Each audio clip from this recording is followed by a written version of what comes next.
이사야서를 열면 가장 크게 이스라엘의 불순종에 대한 하나님의 무서운 심판의 경고가 반복적으로 나옵니다. 그리고 그 심판에 대한 경고 이상으로 하나님의 최종적인 구원이 또 높이 선포됩니다. 그들이 그 두 주장이 모순되고 충돌됨에도 불구하고 계속 서로 꼬리를 물고 등장하기 때문에 우리는 이사야서를 읽는 것이 쉽지 않습니다. 우리는 이미 이사야 8장 말미에서 이스라엘이 결국은 다 하나님의 심판 아래 어려운 일을 당할 것이라는 걸 알게 되었습니다. 북왕조 이스라엘도 망할 것이고 남왕국 유다도 바벨론에 망할 것입니다. 그들은 8장 22절에 있는 바와 같이 땅을 굽어보아도 혼란과 흑암과 고통의 흑암뿐이리니 그들이 심한 흑암 가운데로 쫓겨 들어가리라 라는 절망과 비통한 그 하나님의 경고와 심판 속에 놓여 있는 것을 봅니다. 그리고 9장은 대단히 돌연한 반전이 등장합니다. 전에 고통받던 자들에게는 흑암이 없으리로다. 하나님께서 갈릴리를 영화롭게 하셨느니라. 흑암에 행하던 백성이 큰 빛을 보고 사망의 그늘진 땅에 거주하던 자에게 빛이 비치도다. 라는 반전을 앞에 8장의 결말과 도저히 이을 수 없는 9장의 선언을 만납니다. 너무나 간단한 역전이라서 너무나 명백한 그리고 너무 쉬운 반전이라서 믿어지지가 않습니다. 이사야를 읽는 모든 독자들에게 8장과 9장의 연결은 도무지 그 연결점을 찾을 수가 없어 보입니다. 이것은 모두 가장 중요하게 여호와께서 그리하시겠다는 우리로서는 이해할 수 없는 선언으로 모든 것이 선포되고 있습니다. 9장 1절도 여호와께서 스불론 땅과 납달리 땅을 멸시하였고 멸시당하게 하셨고 나중에는 갈릴리를 영화롭게 하십니다. 여호와께서 그리하십니다.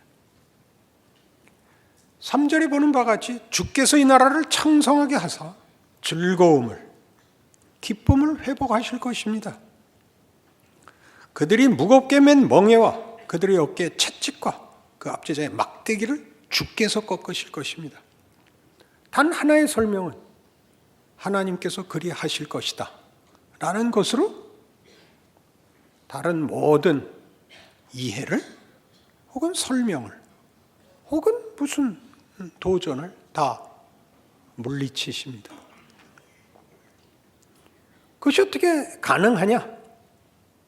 그걸 우리가 어떻게 믿냐? 라는 데 등장하는 증거는 6절에 보는 바와 같이 이는 한 아기가 우리에게 낳고 한 아들을 우리에게 주신 바 되었는데 그의 어깨에는 정사를 메었고 그의 이름은 기묘자라 모사라 전능하신 하나님이라 영전하시는 아버지라 평강의 왕이라 할 것임이라. 이 한 아기, 이 모든 하나님의 선포에 그리고 약속의 증거랍니다. 그리고 이 아기는 이미 낳습니다.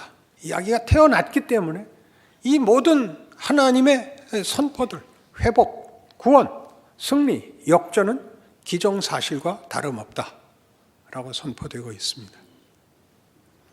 우리는 이 아기가 이사야 7장에서 아하스에게 주어진 징조였던 것을 기억합니다. 처녀가 잉태하여 아들을 낳으리니 그 이름을 임마누엘이라 하라. 그 징조였고 그 약속이었습니다.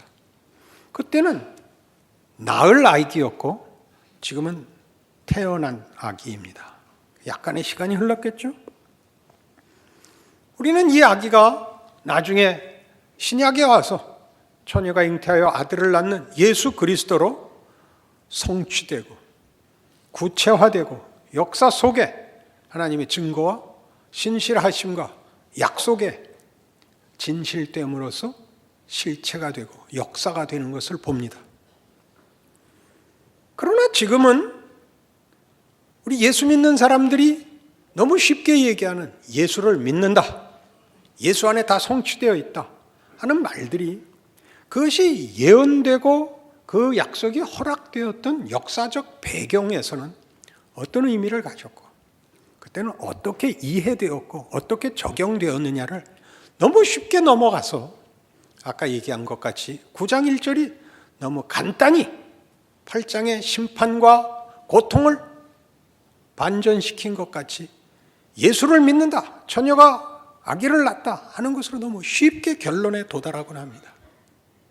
그 역사의 무게, 시대적 깊이와 긴 시간에 걸친 하나님의 신실하심, 하나님의 진정한 길이, 깊이, 무게들을 제대로 담아내지 못하곤 합니다.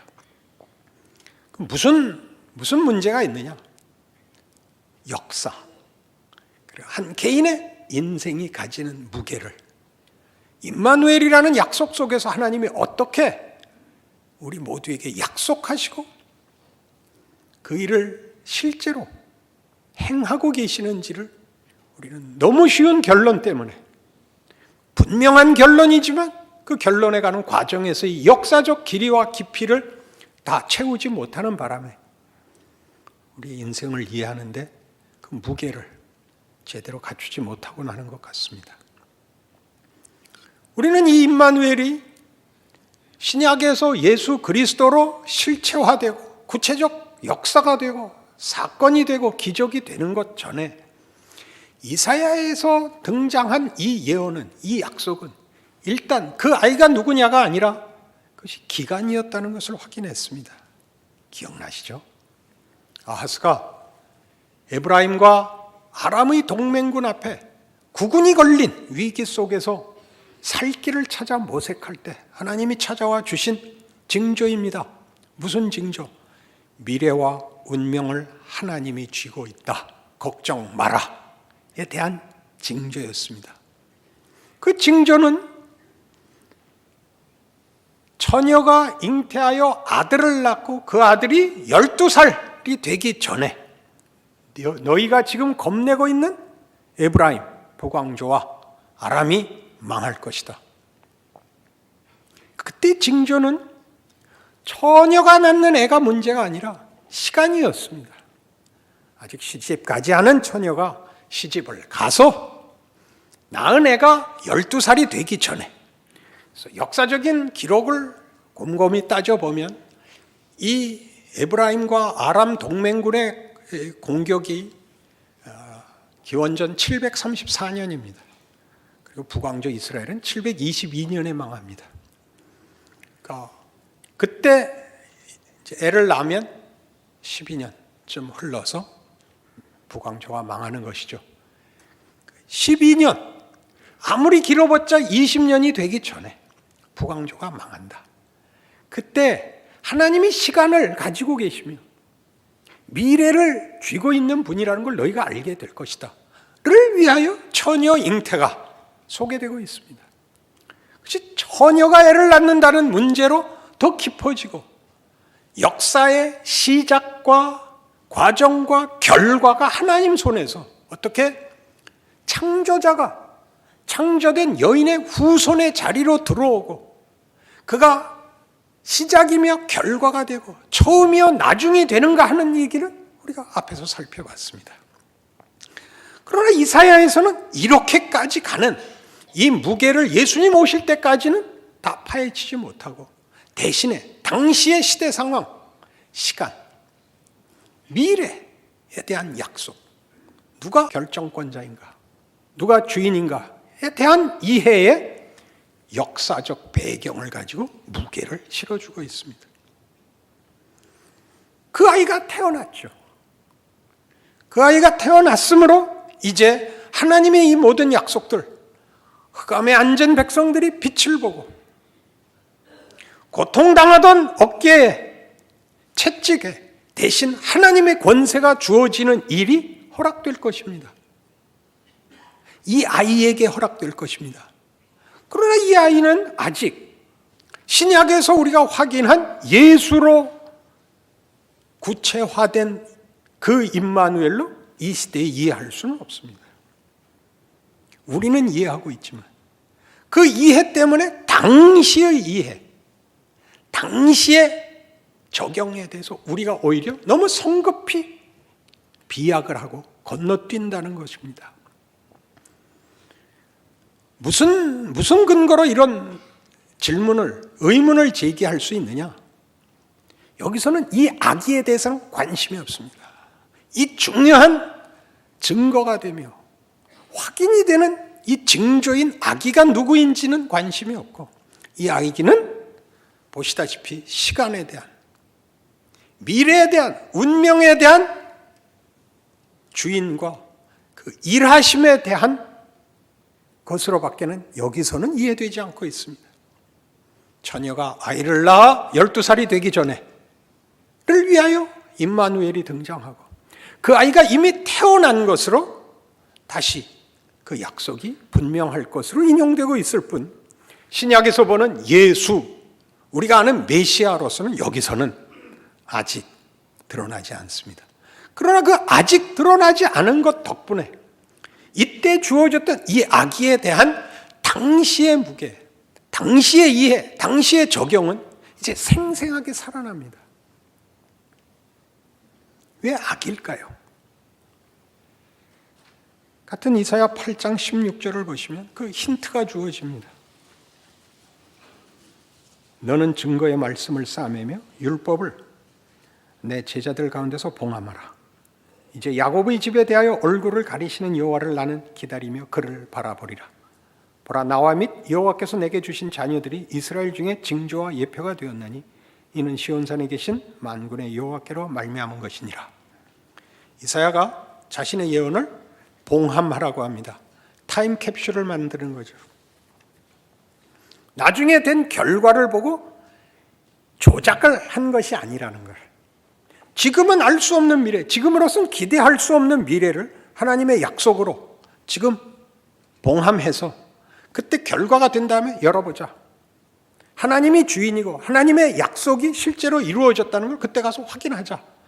그 약속을 봉함합니다. 그러면서 뭐라 그래요? 이사야가 자신과 자신에게 준 자녀가 징조와 예표라 이거죠.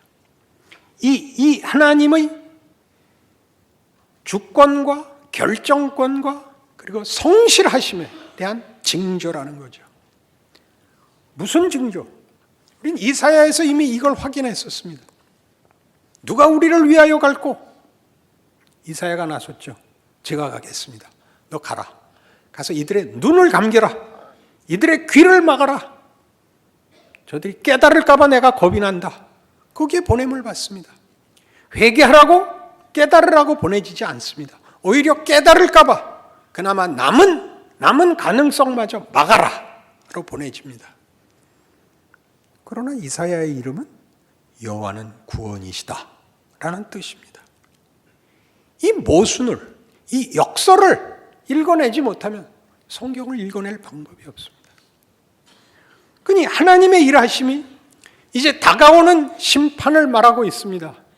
북왕조의 멸망, 남왕국 유다의 멸망을 얘기하고 있습니다. 그러나 그게 끝이 아니라는 얘기를 동시에 하시죠. 이사야의 첫째 아들은 스알야숲입니다. 남은 자가 돌아오리라. 남은 자가 돌아온다는 것은 많은 사람이 죽고 남겨진 자, 이런 간단한 얘기가 아니라 결국은 이스라엘이 남는답니다. 이스라엘을 친 대적들이 남는 것이 아니라 이스라엘이 남는다. 하나님의 약속의 백성이 남는다. 그들을 친 자들이 남지 않고 그들에 의해서 공격받고 멸망한 이 나라가 남는다. 그들을 위하여 이 심판이 있다라는 얘기를 포함하고 있죠. 마헬살랄 하스바스는 이스라엘을 친 그들이 망한다. 유다를 친 북왕조 이스라엘과 아람이 먼저 망한다. 하나님의 심판이 임박해 있다. 급박하다. 남왕조 유다에겐 이런 뜻까지 포함됩니다. 너희들 바벨론에게 망할 것이다. 그러나 걱정 마라. 그들이 망하고 너희는 남는다. 라는 뜻이 되죠. 그게 왜 아기에게 주어지냐 이거죠. 그런 약속. 하나님의 심판이 끝이 아니다. 구원을 위하여 있는 것이다가 왜 아기에게 주어지냐죠. 예수, 그러면 우리가 문제가 간단히 해결됩니다마는 예수의 권능, 기적, 구원, 은혜 이렇게 한꺼번에 다 몰아서 우리 몽땅 쉽게 언제나 해결합니다마는 이 당시에는 예수 아직 모를 때입니다. 아기죠, 그냥. 왜 아기죠? 이 아기는 이름조차 없습니다. 그 힌트는 이사야와 그의 두 아들입니다. 아기란 뭐죠? 아기가 태어난다는 건 미래를 가지는 것이죠. 미래를 가지는 것입니다. 출생이란 미래를 가지는 것입니다. 시작입니다. 끝장을 보려고 태어나는 것이 아닙니다. 아기라는 이름이 이미 시작이요 미래를 여는 그 지위와 신분인 것입니다. 그게 아기입니다. 하나님께서 이스라엘 백성을 포로로 잡혀가게 놔두시고 그들의 불신앙과 거부한 모든 죄에 대한 심판을 내리실지라도 그들을 존속시키십니다.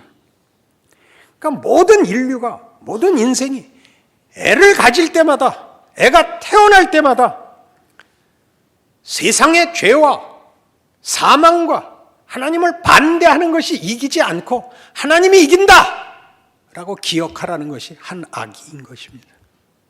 예수 안에서 구체화되고 그 기적과 능력과 승리가 현실로 보여질 것입니다만은 이미 이때 주시는 겁니다. 우리 모두에게 예수를 믿고 안 믿고보다 더 크게 모든 인류, 모든 인생에게 줍니다. 애를 줍니다. 애가 태어날 때마다 이 역사는 죽음으로 끝나지 않고 우리 인생은 희망이 있다 라는 메시지를 저들의 맨 멍에와 채찍을 대신하여 하나님의 권세를 그 위에 얹은 세상이 가지는 권력, 세상의 운명보다 더 큰 하나님의 의지를 얹어 우리에게 희망을 전하고 있는 것입니다. 결국 죽는데요? 그 말을 하고 싶은 거죠. 결국 죽는데요. 그 죽음의 자리로 가면 다 망하고 끝나는 것이 아니라 거기 예수의 십자가가 서 있는 겁니다. 아무도 사망을 피할 수 없듯이 아무도 예수 안에 있는 은혜에서 도망갈 수 있는 자가 없습니다. 죽음을 피할 수 없듯이 예수의 쓸어담음, 끌어안음에서 벗어날 수 없습니다.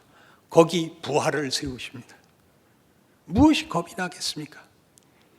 이는 한 아기가 우리에게 낳고 한 아들을 우리에게 주신 바 되었는데 그 어깨는 정사를 메었고 그 이름은 기묘자라, 모사라, 전능하신 하나님이라, 영전하신 아버지라, 평강의 왕이라 할 것이미라.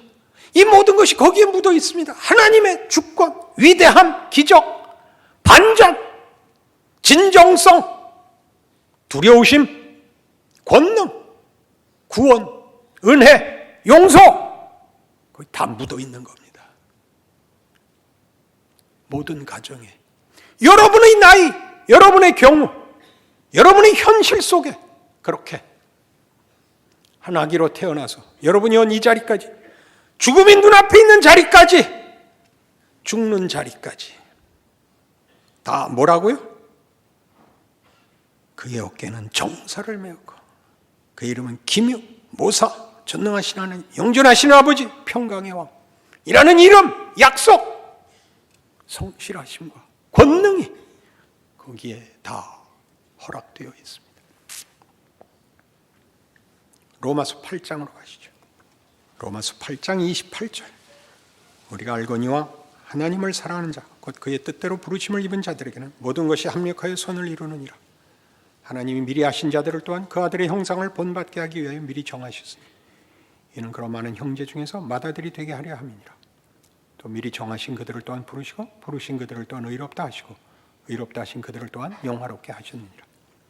하나님의 예정과 예지, 그리고 구체적인 부르심과 그 칭의와 완성을 얘기하고 있습니다. 전문적 신학적 용어로 구원의 서정이라고 합니다. 여러분들도 다 겪으셨습니다. 부르심과 회개와 그리고 구원을 확인하는 일과 성화와 영화로의 인도하심을 경험하고 계십니다. 이 모든 것은 완료형으로 되어 있습니다. 이미 끝난 일로 기록되어 있습니다. 미리 정하신 그들을 또한 부르시고 부르신 그들을 또한 의롭다 하시고 의롭다 하신 그들을 또한 영화롭게 하셨느니라. 또 전문적인 용어로 예언적 완료라고 합니다. 하나님이 정하시면 그것이 결과입니다. 그것이 사실입니다. 하나님의 뜻을 거스를 수 있는 것은 없고 하나님은 스스로를 부정하실 수 없기 때문에 그의 작정은 곧 운명이 되고 결과가 됩니다. 그러니까 하나님을 사랑하는 자, 그의 부르심을 입은 자들에게는 모든 것이 합력하여 선을 이룹니다. 그것은 하나님의 의지입니다. 성경이 얘기하고 싶은 것은 우리의 이해, 우리의 보상의 개념, 우리가 아는 원칙, 인과관계 이런 모든 것보다 하나님의 의지가 우선한다. 우위에 있다. 이렇게 선언하는 것입니다. 여러분들은 당연히 이런 질문을 가지게 됩니다. 멋대로요? 그렇게 혼란스럽게요? 우리도 가지고 있는 우리의 권리입니다. 인간이 가진 최고의 권리가 뭐냐? 변덕이죠. 변덕이란 뭐냐? 일관성이 없는 고집입니다. 여러분의 최종적 결정은 언제나 기분 나는 대로입니다. 그때 그 기분은 여러분이 설명할 수 있을 때도 있고 설명할 수 없을 때도 있고 대의에 맞을 때도 있고 대의에 맞지 않을 때도 있습니다. 우리는 죄인이니까 당연히 말이 안 되는 고집을 부리곤 합니다. 그러니까 이것이 혼란스럽죠. 하나님이 자기 멋대로 하신다. 이게 우리가 혼란스럽죠. 그러나 하나님은 거룩하십니다. 선하십니다. 의로우십니다. 그의 주권과 그의 자유, 그의 고집은 선함을 위해서입니다. 유익을 위해서 그리 하십니다. 원칙을 넘어서십니다. 얼마나 고맙습니까? 그걸 읽어내지 못하면 성경을 읽지 못합니다. 성경을 오르신 말씀으로 읽어서는 은혜를 받을 여유가 없습니다. 하나님이 선하심과 그의 거룩하심과 기뻐하심으로 우리의 운명을, 아니 시작을, 과정을 개입하셨기 때문에 우리는 모든 것에서 은혜를 받습니다. 우리가 모를 때도 하나님이 은혜를 베풀고 계셨다는 사실을 아십니까? 말이 안 된다. 말이 안 되죠. 그게 좋은데 말이 안 되죠. 성경이 이렇게 얘기합니다. 31절. 그런즉 이 일에 대하여 우리가 무슨 말을 하리요? 만일 하나님이 우리를 위하시면 누가 우리를 대적하리요? 성경이 말하는 이 시비의 판결 기준은 이겁니다. 하나님이 그러겠다는데 누가 막을 수 있냐? 얼마나 고마운 말씀입니까? 얼마나 고맙습니까? 하나님이 원칙을 지켜줬으면 좋겠습니까? 물론이요. 원칙보다 더 하시면 싫으십니까? 더도 말고 덜도 말고요. 더 하시고 더 하시느니. 더 하시고 더 하시느니. 그게 성경이 주장하는 것입니다. 우리의 고집을 인정하십니다. 우리의 실패를 선택하는 것을 허락하십니다. 탕자가 집을 나가듯 이스라엘이 멸망하듯, 그러나 그 선택이 운명이 되게 내버려 두지 않으시겠답니다. 고마우신 하나님입니다. 우리와 다릅니다. 우리와 다르죠. 우리가 하지 못하는 것, 우리가 하나님을 도와서 하나님께 잘 보여서 받는 보상보다 크게 하나님이 우리의 인생과 역사를, 창조를 결과하시겠답니다. 감사한 말씀입니다. 고마운 말씀이죠. 그러니 우리는 살아낼 수 있습니다. 하나님이 우리를 위하시면 누가 우리를 대적하리요? 우리 하루하루마다 매번 우리 삶 속에서 기억해야 되는 우리의 원군입니다. 세상이 넌 그거 봐. 우리에게 무슨 공격을 합니까? 자폭을 요구하고 있습니다. 넌 안 돼. 넌 자랑할 게 없잖아. 네가 생각해도 말이 안 되잖아. 네가 어제도 못했는데 오늘 할 수 있을 것 같아? 내일이라고? 내일 돼봐. 거길 이기는 겁니다. 하나님이 우리를 위하시면 누가 우리를 대적하리요? 증거가 뭐냐고요? 32절. 자기 아들을 아끼지 아니하시고 우리 모든 사람을 위하여 내주시니가 어찌 그 아들과 함께 모든 것을 우리에게 주시지 아니하겠느냐. 그 아들을 내주시니입니다. 예수 안에서 확인되는 하나님의 신실하심과 권능의 구체적 역사적 증거이죠. 그것이 그 당시에 어떻게 확인됐냐고요? 그때는 한 아기였습니다. 태어나는 모든 아기들에게 하나님의 신실하심과 궁극적 구원의 약속들이 얹혀져 실려 증거가 되곤 했다고요. 그땐 다 확인하지 못했겠죠. 그 암담한 현실을 겪는 동안 그 결과를 아직 보기 전에 그들이 가질 희망은 적었겠죠. 우리는 후대입니다.